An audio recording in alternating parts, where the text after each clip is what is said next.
Let's break down star on the bar to open star on lyra. Looking at the body parts. As I bring my right hand up to meet my left, I need to make sure that my body stays in complete alignment as I let my left leg extend down to the ground. I want to make sure that there's one long line from my hip to my knee and my knee to my ankle. If I wanted to condition this so that my students don't drop into star, I would start with them on the ground and we would extend the leg, one leg at a time, down. And I'm going to start with these leg kicks to the side, making sure that I keep my left hip glued to the ground and making sure that my left knee doesn't rock or wobble from side to side.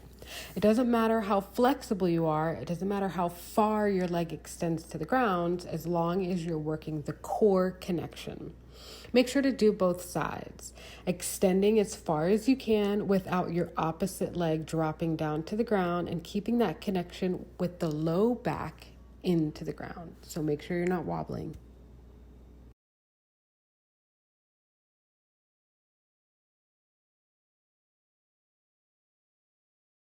From here, you can pretend to take one arm out to the side as if you're holding on to the lyra as the opposite leg extends, and you can even look over your shoulder. This just mimics the same thing that we did when we went from one star to the next.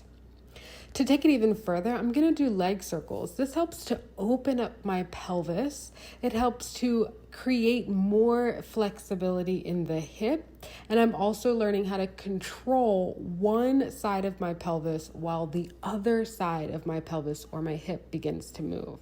Make sure to go in both directions. I'm going to do the same thing on the opposite side, making sure to keep your knees straight, your toes pointed, and your ankles are really engaged.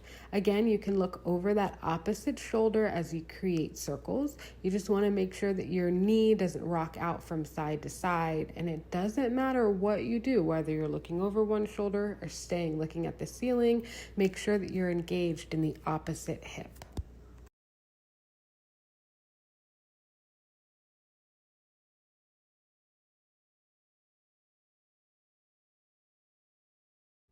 Another good exercise is coming from a forearm side plank, extending the leg with a flexed foot at the top and a pointed foot at the bottom, keeping that leg nice and lifted.